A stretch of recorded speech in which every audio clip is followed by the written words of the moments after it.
जय सीताराम, जय श्री राम, जय श्री शंकर, जय भोलेनाथ। अब हम पहुँचे हैं बंगाल की खाड़ी और प्रशांत महासागर के तट पर। ये जो है तमिलनाडु के रामेश्वर का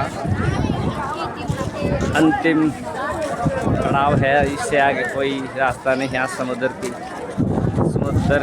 ही समुद्र जो है शुरू हो जाता है।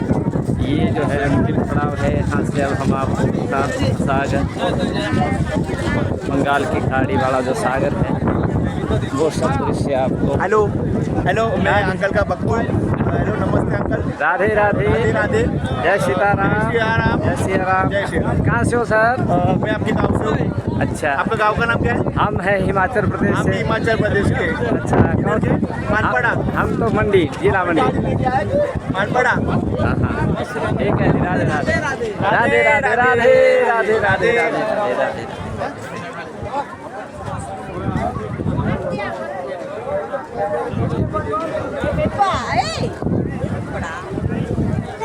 ये अब जो है अंतिम स्थान जहाँ पर ये दोनों समुद्र आपस में मिलते हैं। ये देखिए, ये प्रशांत महासागर जो बिल्कुल शांत, जिसका नाम ही है प्रशांत महासागर। और ये बंगाल की खाड़ी, यहाँ से दोनों समुद्र आपस में मिलते हैं।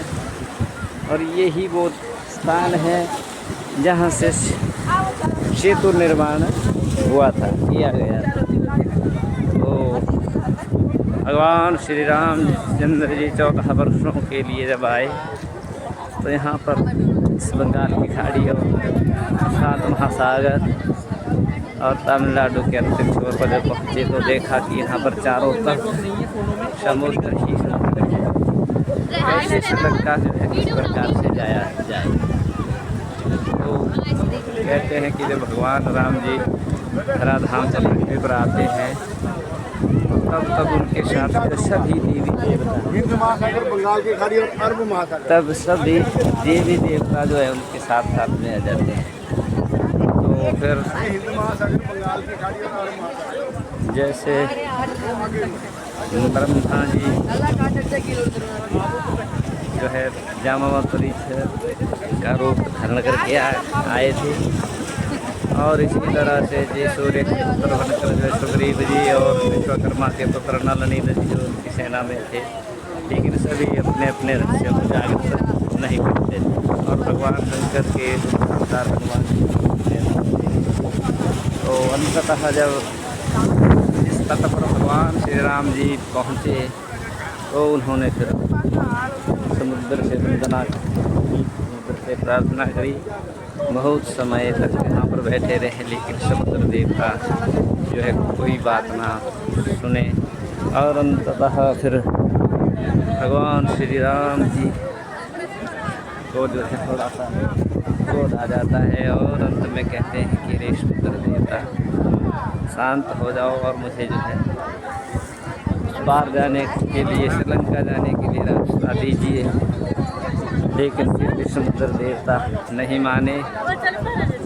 और जब समुद्र देवता नहीं माने तो फिर अंततः भगवान जी क्रोधावेश में आकर हाथ में जो है धनुष लिए धनुष का संधान करने ही वाले थे।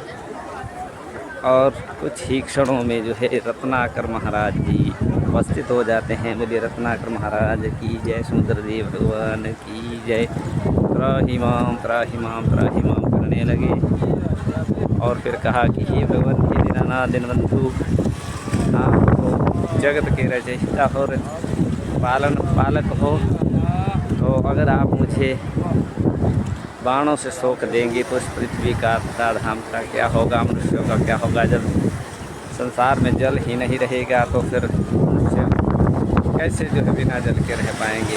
अर्थात कृपा करके मुझे मेरे ऊपर छोड़िए। और फिर कहा कि रे भगवान दीनानाथ, आप तो अंतर्यामी हैं, आपकी सेना में बहुत बड़े बड़े वीर सिद्ध संत महात्मा जो हैं, आपकी सेना में नल और नील जो हैं विश्वकर्मा के पुत्र हैं। वो समुद्र के ऊपर जो है सेतु का निर्माण करने की कला जानते हैं। और फिर एक बार नल और नीली जो थे बड़े तपस्वी महात्मा थे। एक बार ऋषि के साथ से इनको ऋषि ने शाप दिया था कि जाओ तुम जो समुद्र में जो भी चीज़ें गिराओगे वो तैरने लग जाएगी। तब से फिर श्री रामचंद्र भगवान ने कहा, हनुमान से कहा कि रे हनुमान कुछ कीजिए। तो नल नील और हनुमान सुग्रीव जामावंत आदि सहित जो है यहाँ पर सेतु का निर्माण करने लगे। और ये जहाँ जैसे ये जो पत्थर दिखाई दे रहे हैं उसी समय के पत्थर है महाराज जी। यहाँ से ये अवशेष जो है अभी भी दिखाई देते हैं। देखिए ये जो पत्थर दिखाई दे रहे हैं वही अवशेष है, अर्थात यहाँ से ही समुद्र को पार करने का जो है राम सेतु बना था। और फिर समय के अनुसार जो है वो पानी में बह गया। और फिर हनुमान जी श्री राम का नाम पत्थर पर लिखते, नल नील उस पत्थरों को जो है ऐसे समुद्र में फेंक दिया करते थे। और देखते ही देखते जो है कुछ दिनों में जो है यह राम सेतु यहाँ से जो है बन गया था। और फिर उस सेतु के द्वारा जो है श्री रामचंद्र भगवान जी अपनी सेना लेकर श्रीलंका में पहुँचे थे। बोले श्री रामचंद्र भगवान की जय, हनुमान जी महाराज की जय, जामावती महाराज की जय, सुग्रीव जी महाराज की जय, नलदीप महाराज की जय, विश्वकर्मा देव की जय। तो ये जो पत्थरों के अवशेष दिखाई दिए वही राम सेतु है। और यहाँ से श्रीलंका को जोड़ने के लिए राम सेतु भगवान राम की सेना ने जो है बनाया था। तब तक बने रहिए। जय जय सीताराम, जय जय श्री रामचंद्र भगवान की जय हो। और ये है एक बार जो लहरों का दर्शन कीजिए। यहाँ पर बंगाल की खाड़ी वाला समुद्र और शांत महासागर ये दोनों यहाँ से मिलते हैं, संगम है। देखिए जहाँ तक भी हमारा दृष्टि जा रही है केवल और केवल पानी जल ही जल है। अर्थात इस पृथ्वी में 3 भाग जो है पानी है और 1 भाग ये भूखंड है। देखिए मनोरम दृश्य। और यहाँ पर आए हुए बहुत से यात्री आनंद ले रहे हैं। यहाँ का भव्य नज़ारा देख रहे हैं। तब तक बने रहिए। जय जय श्री सीताराम, जय श्री रामचंद्र भगवान की जय हो।